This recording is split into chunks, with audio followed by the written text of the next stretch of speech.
I took a picture of this, of the sky, and it looks like, I call it tread marks, tire tread marks of God. What is that? It looks like tire tread marks going across the sky. Wild, you know? So I figured I'd share that with you. What is that? It really, from a distance, it really looked like, someone took a vehicle and just drove it across the sky. And that was like the tread marks from it. Alright, I got another picture too of it. There's the second picture. Wow. And I'll call that tread marks. What is that? I didn't even notice that. What is that? Wow. Is that a second sun? This was taken in the afternoon. What would that be? Wow. I don't think that's a lens flare.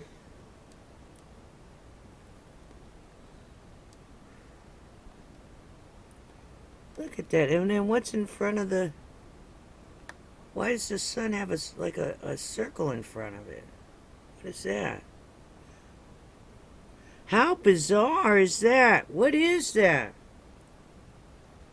Heads up. I was just taking a mark. It looked like a tire tread. See how it looks? Tire treads going across the sky, but look what it picked. Look what I picked up. Is that a UFO? Nibiru? Something strange? And a chemtrail. Right here. Chemtrail. Look at the colors in the sky. Wow. But heads up. Don't know what that is. And didn't realize it looks like there's something in front of the sun. Wow. Alrighty then.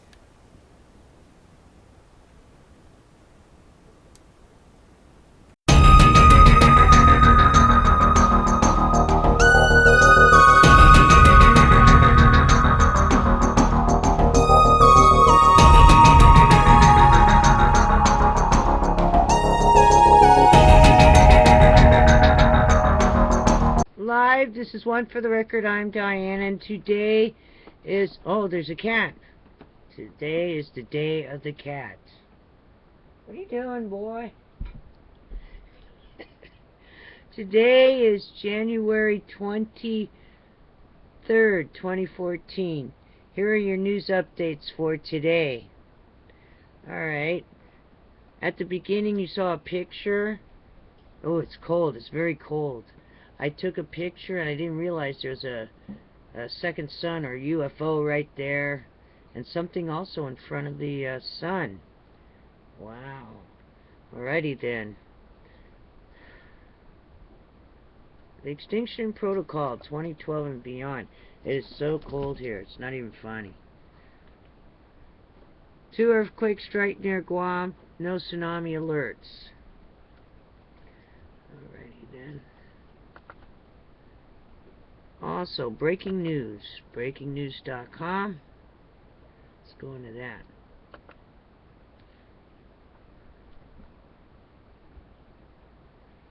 Let's see what we got going on here real quick. 15,000 customers across San Antonio, Texas reportedly lose power due to high winds. And that was 43 minutes ago, coming out of Storm Chaser 4850. Also,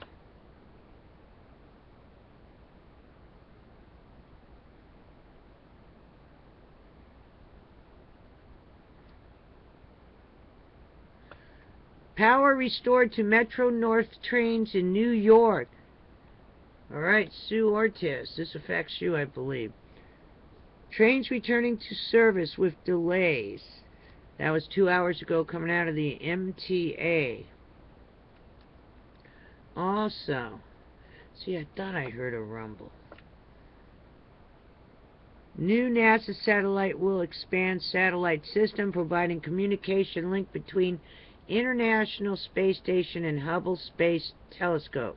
Coming out of AP. Also, it's very cold and weird out. I don't know why they keep launching. They're launching a lot of stuff, aren't they? Because NASA launches tracking and data relay satellite after initial hold on countdown. Alrighty then, so 2 hours ago, NASA launched a tracking and data relay satellite after initial hold on countdown. Okay, because I thought I heard something rumbling. Alrighty. Moving on.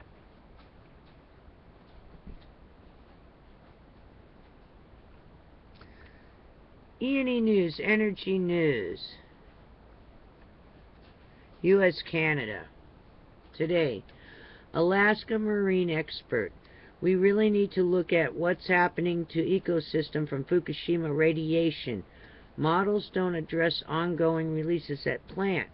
A lot of unknowns, a lot of uncertainties. Ships are sampling for everything but radionuclides.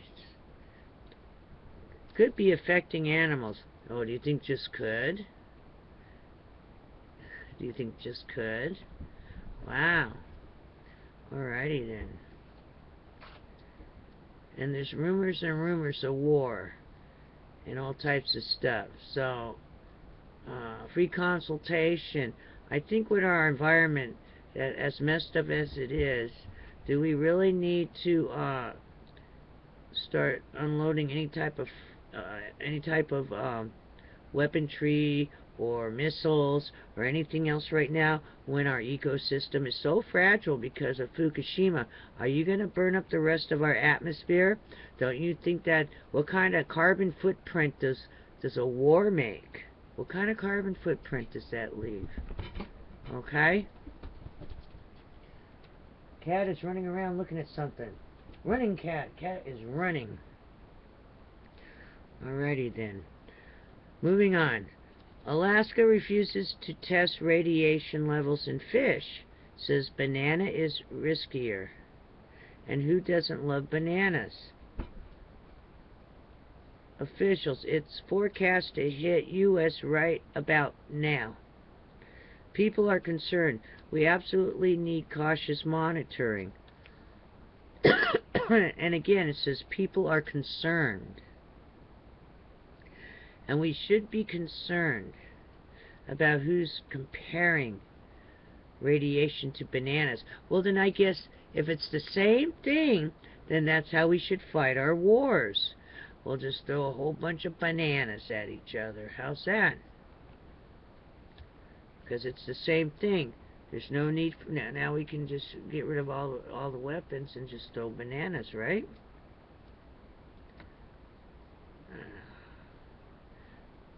You know, these people who say this stuff or later on are probably going to be indicted.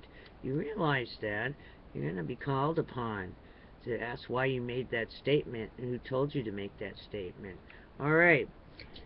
That's what they're doing right now to some people in TEPCO, I guess. They want to know who told them to make the statements that they did. Alright, so go on, keep going. Your turn is coming up. U.S. you know, they'll call your ticket number. Don't worry. U.S. military baby wipes tape were main weapons for battling Fukushima contamination. Soldiers didn't wear protective gear because we don't want to alarm public. That's in quotes. Are you serious? Wow. Soldiers didn't wear protective gear because we don't want to alarm public? Wow.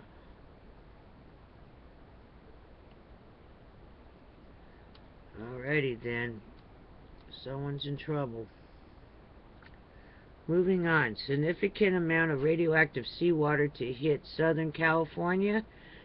expected on beaches in near future. Fukushima contamination may be pervasive across food chain.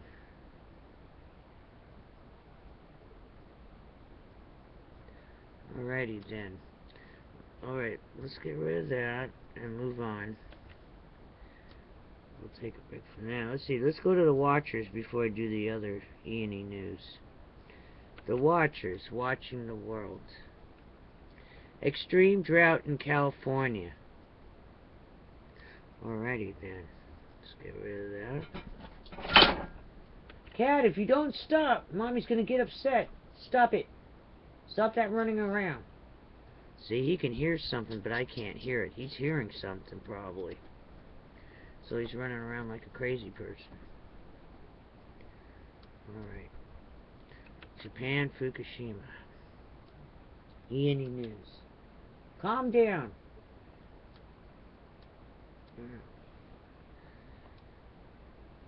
AFP. Fears that molten fuel went into ground after melting through containment vessels at Fukushima. They still can't find 3 reactor cores. But why? You got people working over there, or are they really working over there? They know if it's there or not. This doesn't make any sense. Weren't we shown pictures of them taking out the fuel rods and all types? Aren't they right over there? Huh. Fears that molten fuel went into the ground. I mean, you're talking more than 1,044 days, and fears that molten fuel went into the ground after melting through containment vessels at Fukushima. No, don't worry, they were blown into the sky in some instances, weren't they? Not all just went into the field, didn't all go into the ground. It went in the sky. And it went scattering about too, didn't it? Alright. Wall Street Journal, Japan. U.S. physicians claim radiation risk due to Fukushima nuclear accident. Uncertainty over quality of radiation data from officials.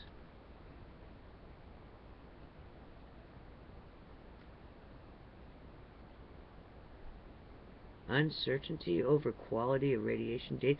How hard is it to go out there and start? Everyone should be out there testing, but don't get contaminated. I see people getting way down on the ground, putting your face in it with the Geiger counters. You shouldn't be doing it that way. You should be wearing gloves too, and throwing out the plastic around your machinery instead of just picking it up and contaminating yourselves. Alright. Well, it's the eve of Friday. It's 4 days down. Hang in there. Oh, look, boo-boo on my finger. At 4 days down, hang in there. And I'll see you tomorrow on the flip side. Stay warm. Stay safe. Keep your eyes to the sky. It's funny how I took pictures. Those pictures were from today. Now they're launching rockets up there. You know, you see? What's really going on? Every time there's something up there, they're going to send a rocket up there probably. Oh, yes. Alright, and I'm attaching Dr. DEAGLE NUTRIMEDICAL report. Alright, so stay tuned. And be safe. And be warm. This robe makes me look 100 times fatter than I am, but it's warm. Take care.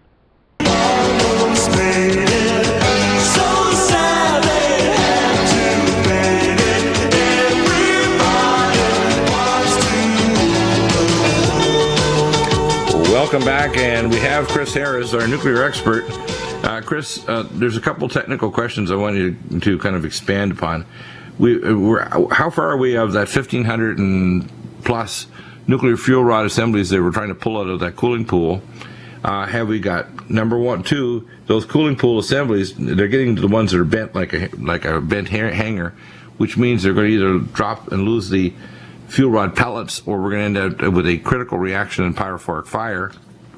The third question is, Are there any signs of decay of the seal you've talked about for a few years? Nobody else has talked about this. That will cause a leakage and a loss of the water around the reactor, fuel rod assembly bundles, because we've lost the borinated rubber already. That's evident. So I expect that is a grave danger. So we could have a pyrophoric fire just from pulling these bent fuel rod assemblies. The danger of losing the containment fluid because of a weakening of the seal. And the third is subsidence, which means the areas like kind of, radioactive mush around the settling underneath these fuel rod assemblies. So there's listing. They could have inclinometers on these towers, which are 60 to 100 feet above the ground. The likelihood of a nuclear event releasing a massive pyrophoric fire is a virtual certainty. And if an earthquake 6 or 7 makes them fall over or just time, we're going to have a major airborne and ground-based release. We have the possibility of the corium, which is now 75 feet below at least. No one's done ground-penetrating radar or anything else, causing a critical reaction and venting out to the Pacific Ocean and into rock formations that go all the way back to Tokyo and their subway system. We have the very real possibility of a kind of small nuclear explosions like the MOX reactor explosion, which we're pretty certain MOX reactor 3 was a nuclear explosion which threw debris rod assembly pieces as far away as 60 miles from the Fukushima plant. The poisoning of these longer acting isotopes now is reaching that 1,000-day model, which means we're going to get a massive surge as the ocean of death, I call it the plutonium sea now, is what we should rename the Pacific, is going to really start freaking people out. And the reason why they have this blocking high off the west coast is because if Californians and Coloradans and Virginians and people in Washington, D.C. got acute nosebleeds and diarrhea and mental confusion and vertigo and all the other signs of non-healing skin lesions, etc., of acute radiation sickness, you would have a civil disruption that would bring America into an immediate state of national emergency. And these blocking highs have turned much of the West Coast into a desert. We haven't had a good rain in getting close to 9 months. And that means that we're at the point now as they continue to block the radiation. They know these levels are going to get so damned high that when they bring rainfall in here, just like we had radioactive rain picked up in Missouri a few weeks ago, that people are going to start showing signs of not chronic low-grade sickness, which basically aggravates any medical condition or pre-medical condition they have, but you're going to see acute radiation sickness where people are going to start freaking out, especially when they realize where the heck are the sea lions, how come there's no sardines, what happened to 80% of the salmon run. We're going to start seeing lots of things happen. Animals in the forest dying. We see this now happening in British Columbia and Alaska, where the bears and so on that eat these fish are developing lesions and dying. We're going to see it in distant areas where we think, well, too bad for you people on the West Coast. By the way, most of this radiation is carried at high altitude, so it's going to be carried where the mountains can scrape it out, or where it descends in different air masses as they meet in the Midwest or on the East Coast, or carries it over the pole as they picked up jam in the Eastern European countries that was radioactive with cesium-137. And 2 years ago, they picked up plutonium. So a big correction for those people who think it's poor you West Coasters. We're actually probably lucky because we have hardly seen a drop of rain and we're at low altitudes. This is, I think, the fulcrum event, Fukushima, that's going to push the world over to a state of such chaos, along with everything else going on, that we're going to have the peace treaty signed this year or next. So I want to hear the technical issues, what's happening with Fukushima, because, like they say in the mobsters, nobody knows nothing and nobody's doing nothing. It's just insane how incompetent the collective geopolitical and scientific community is dealing with these issues. It's just disgusting. Well, your comments, Bill, Chris? I guess probably the bigger part of the status on Unit 3 from last week was a robot was sent in to do some work and debris removal, and it found a pretty good-sized water leak. I'm going to get into what this really means in a minute. I do want to thank... Which reactor was that? Which reactor was that, Chris? Now, that's the bad one. That's the MOX reactor, which we know is an occult nuclear weapons plutonium detonator manufacturing plant against international law and creating high-grade plutonium as a detonator for what's called spontaneous neutrons, which are a trigger for hypercritical reactions that create nuclear explosions. This is the same kind of thing that went on at the Savannah River plant, because it took care of employees back in the late 80s. It was at that time, after Hanford was closed, the sole plant making our plutonium detonators for warheads. So the Japanese were doing it at Fukushima, and the MOX Reactor 3 was an occult nuclear weapons program, in conjunction, by the way, with the Israelis. Well, what happened was, it was incidentally found this week. Like I said, I wanted to thank some people who contribute a lot of information to me, also like simplyinfo.org and informable.com and Fukushima Diary, because there's some good information that comes out that way and lets me talk about some issues on here. I really appreciate that. But anyway, so a robot finds a leak that was doing work, and now all of a sudden, this means a lot of things. First of all, this means the water that was supposed to be, this is going to be my best guess, is where is this water coming from? And TEPCO actually also said that this water was supposed to be for the cooling of Unit 3, which means it's highly radioactive after it comes out. Now, this is what else it means, too. I'd like to just verbalize this for a second. If a robot incidentally finds a leak when it's sent into a specific area to do some work, how many other leaks are there that they haven't discovered yet? So you have to ask that question, too. And I'm going to expect to find many different kinds of leaks. That means that all the cooling that you'd expect to be getting from the cooling water system that they pretty much was flimsy, hastily tossed together, is not doing the complete job. And not cooling a nuclear reactor that could go critical and cause a nuclear explosion is a bad thing, because it becomes a large dirty bomb. Well, it's already a dirty bomb, but I mean, it can explode, literally. We're not just talking about pyrophoric fire. We're talking about a nuclear explosion. But, right? Okay, well, but what we're doing, let's like to get this thought out. It means a lot of things also. It also means that the containment was broken, like we thought about a long time ago. In this case, TEPCO believes that, and I sent you some information on that one of the main steam line penetrations, which are very durable, in this case, is no longer that durable and is porous, because they're believing that the water is coming from the actually from inside the containment vessel itself. So it means a lot of things. Also, the water is very heavily laden with contaminants, radioactive contaminants, and it's basically flowing freely to wherever it's going, probably to the basement of the reactor building. And in this case, we know the reactor building is porous also, so there's really no containment at Unit 3.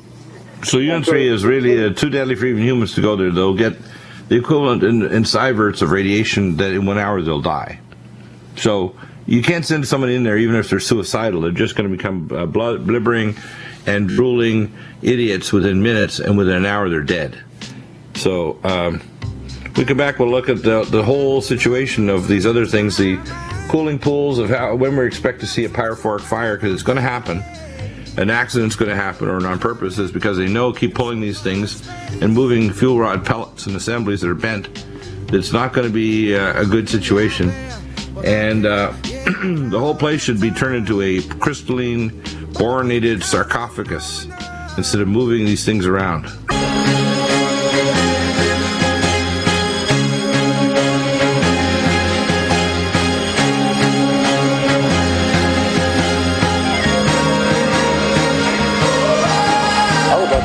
And we have Chris Harris back, and let's move on to cooling pool number 4 and what's happening there. Chris Harris, cooling pool 4, what's the update?